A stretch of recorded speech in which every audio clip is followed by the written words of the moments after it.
¿Se me oye? Buenas tardes. Sí. ¿Dónde aprieto? Ah, ya. Bueno, voy a intentaros transmitir un poquillo lo que es la medicina nuclear, porque fundamentalmente lo que es la medicina nuclear es la eterna desconocida. Cuando a uno le hablan de medicina nuclear, lo primero que se le ocurre es que nucleares no gracias, y luego ya si lo aplicamos a la medicina, pues lo asociamos a la medicina de las catástrofes. Y no tiene nada que ver con esto. Simplemente, pues para que os hagáis idea del riesgo que sería la medicina nuclear comparada con otras cosas, pues podemos hacer el símil que la medicina nuclear es a Hiroshima, lo que pueden ser los fármacos al veneno. Y simplemente, pues bueno, a la hora de disminuir el promedio de vida, de esperanza de vida, pues fumando 20 cigarrillos al día disminuimos 2.370 días, y desde luego con una exploración de medicina nuclear pues no llegamos ni muchísimo menos a eso. Entonces, ¿qué es la medicina nuclear? Bueno, pues es una especialidad que utiliza isótopos radiactivos para la prevención, la investigación, el diagnóstico y el tratamiento de fenómenos biológicos. Quizá esta definición se queda un poco grande para lo que luego hacemos en nuestra práctica diaria en la medicina nuclear. Pero fundamentalmente, ¿en qué consiste? Pues consiste en que al paciente se le inyecta una sustancia radiactiva que va unida a una molécula, y una vez que esa sustancia se distribuye por el organismo, vamos a obtener imágenes por un aparato que se llama gamma cámara. O sea que en nuestro caso, a diferencia de en radiología, la fuente radiactiva no es el aparato, sino que es el paciente, y el aparato va a ser un mero detector. Entonces, por un lado tendríamos lo que clásicamente hemos llamado la imagen morfológica, que sería la imagen fundamentalmente de radiología, y la medicina nuclear entraría dentro de la imagen funcional. Lo que ha pasado hoy en día es que la investigación se va desarrollando a lo que denominamos multimodalidad, o sea que son técnicas que asocian tanto la radiología, la morfología con la funcionalidad, con la medicina nuclear, de manera que se ha dado un salto a lo que hoy se llama imagen molecular, y todas las líneas de investigación van orientadas a esto, a obtener una imagen molecular, en la que ya empezamos a hablar de sondas moleculares, dianas biológicas, o sea que la terminología que vamos a utilizar a la hora de hablar de imagen es totalmente diferente a la que estamos acostumbrados a utilizar. Y un ejemplo muy gráfico sería, por ejemplo, esto es una célula, que sería una célula de un tumor neuroendocrino, en la cual vemos que en su superficie tiene receptores, que tiene diferentes rutas metabólicas, y nosotros con medicina nuclear podemos marcar cada una de estas áreas con una sustancia radiactiva, de manera que podemos valorar qué tipo de receptores tiene, qué tipo de rutas metabólicas tiene, y esto nos va a ayudar no solo al diagnóstico, sino que nos va a abrir un campo dentro de la terapia. En este caso, por ejemplo, es un niño que tiene un dolor de tobillo, acude a urgencias, se le hace la radiografía y la radiografía no se ve nada. Por lo tanto, se va a medicina nuclear y lo que sí que vemos, esta es una gammagrafía ósea, en la que vemos que en las primeras imágenes en las que valoramos el espacio intersticial vemos una intensa captación, y en la imagen tardía vemos una captación más focal todavía. Este niño tenía una osteomielitis. ¿Qué pasa? Que la medicina nuclear, como lo que se basa es en la fisiopatología, las alteraciones funcionales siempre son mucho más precoces que las alteraciones morfológicas. Sin embargo, el inconveniente que tienen es que son inespecíficas. ¿Por qué? Porque el organismo siempre reacciona de la misma manera. A él le da igual que sea una infección, que sea una patada o que sea una metástasis. El hueso siempre reacciona de la misma manera. Entonces, por un lado vamos a ser muy sensibles, pero por otro lado nos vamos a tener que acompañar o ayudar mucho del contexto clínico del paciente. Con estos dos mensajes os quiero mandar. Fundamentalmente que la medicina nuclear es fisiopatología, o sea que os tiene que gustar la fisiopatología para decidiros por la medicina nuclear. Y por otro lado que necesitáis mucha base clínica. Cuanto más clínica sepáis, mucho más partido le vais a sacar a las imágenes de medicina nuclear. Esto es un paciente de 56 años con una elevación de la ferritina en el TAC, que le hacen para su valoración. Lo que ven es esta imagen de aquí, que no se sabía muy bien lo que era. El paciente contaba un antecedente de una esplenectomía, y una de las cosas que se plantea es que si eso podía ser un resto de bazo o no. Le hacemos el estudio con medicina nuclear, que en este caso lo que utilizamos son los propios hematíes del paciente, se los sacamos, los marcamos con una sustancia radiactiva, se los volvemos a inyectar ¿Con esto qué os quiero decir? Pues bueno, que al que le guste las cocinitas, en medicina nuclear pues también se hacen cocinitas. Y luego obtenemos las imágenes, el estudio tomográfico, en el que vemos claramente esa captación de ahí que nos está diciendo específicamente que lo que estaba viendo el TAC es un resto de bazo. ¿Qué otro mensaje os quiero mandar? Es fundamental correlacionar las imágenes de radiología con las de medicina nuclear. Hay un contubernio entre ambas especialidades que se vive de forma muy diferente en función de en el hospital que os mováis. Yo estoy en Alcorcón y en Alcorcón medicina nuclear está integrada dentro de diagnóstico por imagen, con lo cual somos todos el mismo equipo y no tenemos ningún problema. Y allí los propios radiólogos lo que dicen es que verdaderamente se le saca más partido tanto a la imagen de radiología como a la imagen de medicina nuclear cuando vamos juntos en vez de que cuando vamos peleándonos. ¿Qué tenemos? Pues en medicina nuclear también otra de las ventajas, podríamos decir, que tiene es que abarcas todo el campo de la patología, no te centras en ningún aparato. De manera que si os gusta la medicina en amplio espectro, pues vais a poder ver hueso, vais a poder sistema nervioso central, como vamos a ver ahora, y todo tipo de patologías. Aquí vemos, como siempre, la morfología, fundamentalmente el TAC y la resonancia, y la función, la medicina nuclear, si bien es cierto que hoy en día, por ejemplo, tenemos la resonancia funcional.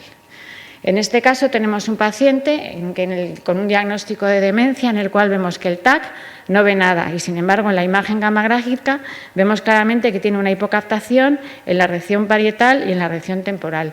Esto es un patrón característico de demencia tipo Alzheimer. Como siempre, tenemos que correlacionar la clínica del paciente, la radiología y la medicina nuclear, porque si este paciente tuviera un infarto cerebral en esta zona, el diagnóstico sería completamente diferente. Tenemos alteraciones del movimiento, como pueden ser las enfermedades de Parkinson y todos los parkinsonismos, que lo que se afecta fundamentalmente es la función de la sustancia nigra. En estos casos la resonancia es normal, pero sin embargo, utilizando transportadores de dopamina, vemos claramente que esto es un paciente normal y esto es un paciente con enfermedad de Parkinson, en que le falta claramente la parte posterior de los núcleos, que son los putámenes. Con lo cual, siempre vamos a tener que estar valorando la clínica del paciente y las pruebas anatómicas que tenga.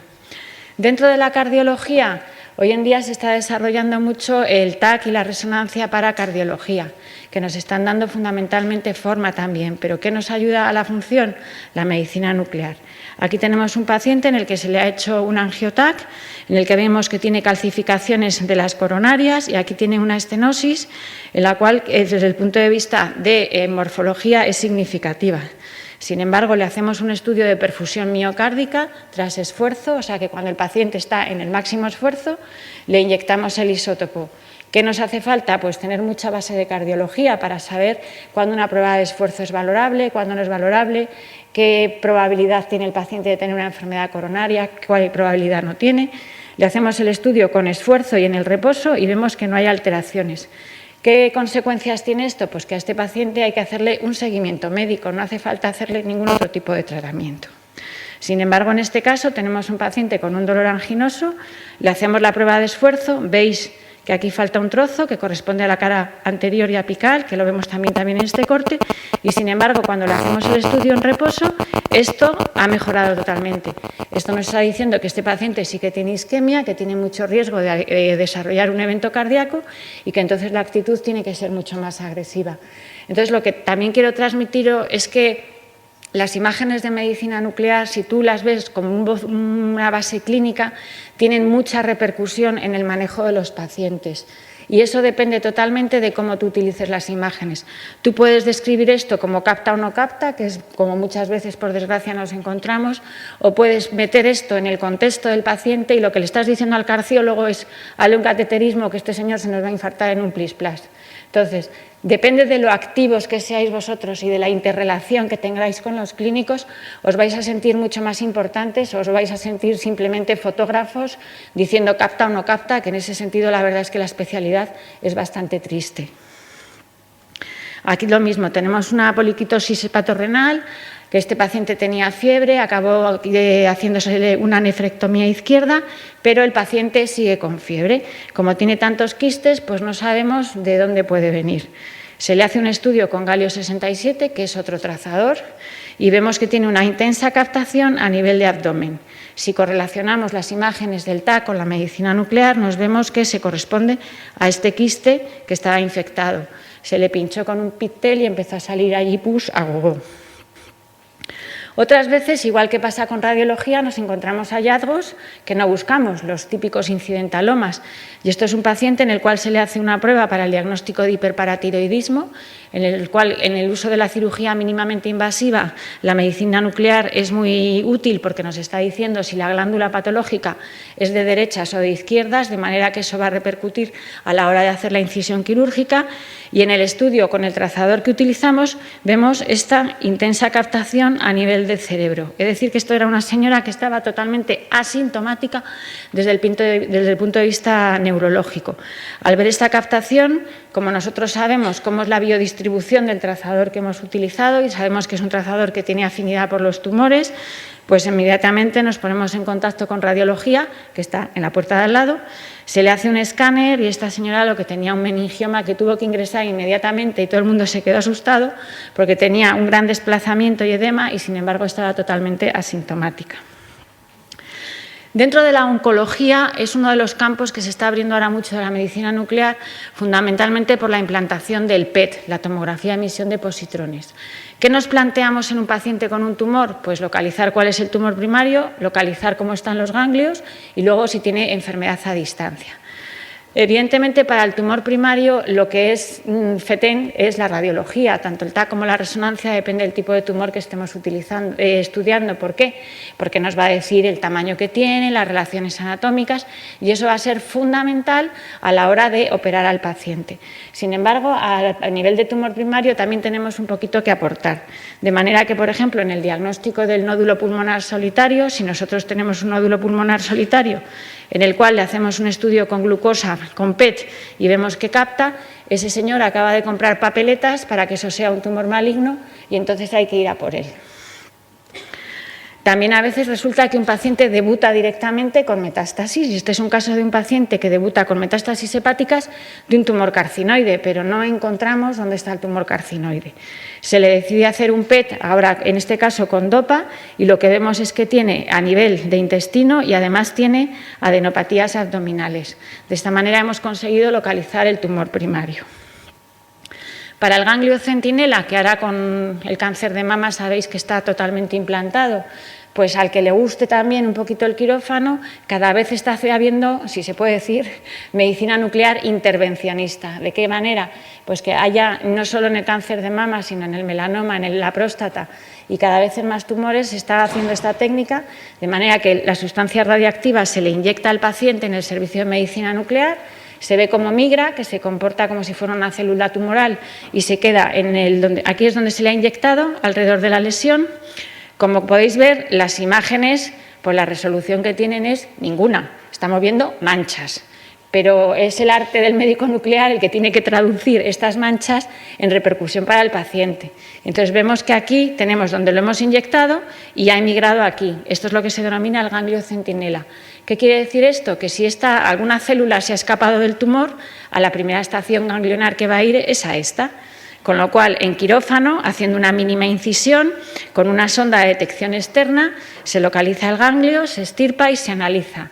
De manera que se ha ahorrado hoy en día, utilizando la técnica de ganglio centinela, en las señoras en las cuales está indicada, pues más del 80% de linfadenectomías, con la repercusión que eso tiene a nivel de morbilidad de la paciente. Luego tenemos que hacer en el paciente oncológico el diagnóstico de las metástasis a distancias y para eso tenemos la gammagrafía ósea, en la que veis aquí tiene un paciente con múltiples metástasis. ¿Qué ventaja tiene la medicina nuclear? Pues que el que no radia el aparato, sino que el paciente lleva la radiación puesta.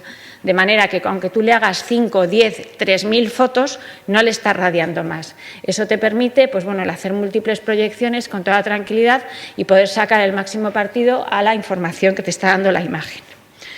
También con los estudios PET nos permite localizar el tumor primario y sus metástasis. Este es un paciente con un cáncer de pulmón en el que podemos ver que tiene metástasis en el pulmón contralateral, tiene afectación ganglionar y también tiene metástasis óseas. Otra de las aplicaciones, el seguimiento de los pacientes con quimioterapia. Hoy en día los quimioterápicos están cambiando y ya no matan a la célula tumoral, sino que la dejan dormida. De manera que únicamente la valoración del tamaño del tumor no nos sirve para valorar la respuesta de ese cáncer. Tenemos que utilizar el metabolismo del tumor. Y en eso tiene una gran importancia la medicina nuclear, porque nosotros lo que vemos es si ha dejado de funcionar o no ha dejado de funcionar, independientemente del tamaño. Y aquí tenemos un paciente con un linfoma en el que veis múltiples captaciones patológicas, se le administra quimioterapia y al finalizar la quimioterapia las lesiones han desaparecido. Esto es muy importante porque un paciente que después de la quimioterapia continúa con el PET positivo va a recidivar sí o sí. Sin embargo, aquel paciente que termina la quimioterapia, el PET es negativo, el tiempo libre de enfermedad es significativamente mayor. Con lo cual vamos a involucrar no solo en el tratamiento, que en un momento determinado podemos decir, oye, que el tratamiento no está siendo eficaz, cámbialo, sino también a nivel de pronóstico del paciente. Y dentro de la medicina nuclear también tenemos una vertiente terapéutica, de manera que nosotros tenemos una diana, que puede ser el tumor o lo que queramos tratar, un ligando y la sustancia radiactiva, que ligándola al sitio adecuado va a ir al tumor que tiene que ir. En ese sentido, por ejemplo, lo más conocido es el tratamiento con yodo 131 del cáncer diferenciado de tiroides, en el cual tenemos un paciente en el que tenemos restos tiroideos, tenemos adenopatías, tenemos metástasis pulmonares y después de darle el tratamiento con yodo 131 vemos que se ha negativizado. ¿Todo esto cómo se puede hacer? Pues se puede hacer bien dentro de un grupo multidisciplinar. O sea que de verdad que lo que yo sí que os hago muchísimo hincapié es que es fundamental que el médico nuclear esté integrado en todos los comités y que se le conozca por todo el hospital. El servicio de medicina nuclear que vive en los sótanos, que es donde habitualmente nos colocan, porque es más fácil lo de la radioprotección, y no sale de allí, es un servicio de medicina nuclear condenado a morirse. En cuanto más salgáis del servicio y más os integréis con todas las demás unidades, más resolveréis problemas, porque si bien es una técnica que tenemos poquita resolución espacial, sirve muy bien para clasificar a los pacientes y en función de eso ya tomar otras decisiones. Esto es un paciente que tiene metástasis hepáticas y igual que se está haciendo hoy en día la radioembolización, la quimioembolización, perdonad, que le metemos la quimioterapia directamente por un catéter en el hígado, pues en vez de quimioterapia se le puede meter una sustancia radiactiva. Y aquí veis antes de darle la radioembolización y después. Todo esto está en investigación.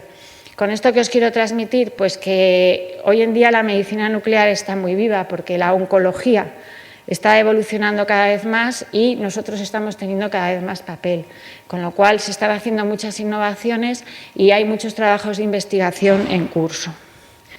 También se pide para tratamiento de patología benigna, como puede ser el caso de los hipertiroidismos o, por ejemplo, en pacientes que tienen derrames sinoviales de repetición, por ejemplo, en artritis reumatoide, en la sinovitis bilionodular, lo que hace es se le inyecta una sustancia radiactiva en la articulación, se produce una fibrosis de la membrana y ese paciente deja de tener derrames.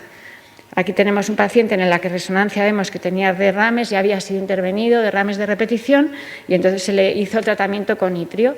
Se le pincha la sustancia radiactiva en la articulación, vemos cómo se distribuye y esperaremos a que haya su efecto. Entonces, como ideas fundamentales, me gustaría que os quedarais en que es fundamental la fisiopatología, que cuanta más clínica sepáis, más útiles vais a ser, y que el servicio de medicina nuclear tiene que estar integrado, o por lo menos con una colaboración súper estrecha, no solo con el departamento de radiología, sino con todas las unidades clínicas y quirúrgicas del hospital. Y ahora, bueno, pues a la hora de elegir un hospital y de qué rotaciones tenéis que hacer, pues están establecidas según la guía esta de formación, rotación por medicina interna, rotación por radiología. Y luego, a la hora de hacer guardias, bueno, pues hay en hospitales que hacen guardias de puerta, hay un hospital que tiene guardia de medicina nuclear 24 horas y luego hay la mayoría de los hospitales lo que tienen es una prolongación de jornada de tarde. A nivel de investigación, bueno, pues anualmente está el Congreso Nacional, el Congreso Europeo y el Congreso Americano. Luego, dentro de la Sociedad de Medicina Nuclear existen diferentes grupos de trabajo de cardiología, PET, neurología, endocrino, que también tienen sus propias reuniones. Existe el Grupo Sudamericano de Medicina Nuclear y luego hay un grupo franco-español y un hispanoluso. Si tenéis interés de realizar la tesis doctoral, la verdad es que como se coge el abanico de todas las especialidades, tenéis un campo muy amplio para lo que más os guste, poder conseguir hacer una tesis de ello y salir de vuestra MIR con la tesis, que yo, independientemente de la especialidad que cojáis, pienso que debería ser uno de los objetivos que os trazarais, porque cuando eres residente sales con la tesis debajo del brazo sin ningún problema y hoy por hoy pues igual no te sirve para nada, pero desde luego es una llave que tienes para cualquier puerta que puedas abrir en un momento determinado. Y luego, a nivel de qué número se ha elegido, pues el año pasado el primer número fue el 2924 y el último el 7097. Y luego, por distribución, pues el primer hospital que se cogió el año pasado fue la FE en Valencia. Luego los números 2, 3 y 4 cogieron Barcelona y el número 5 ya cogió Madrid. Y bueno, pues me gustaría que después de esto por lo menos terminarais diciendo nucleares. Sí, gracias.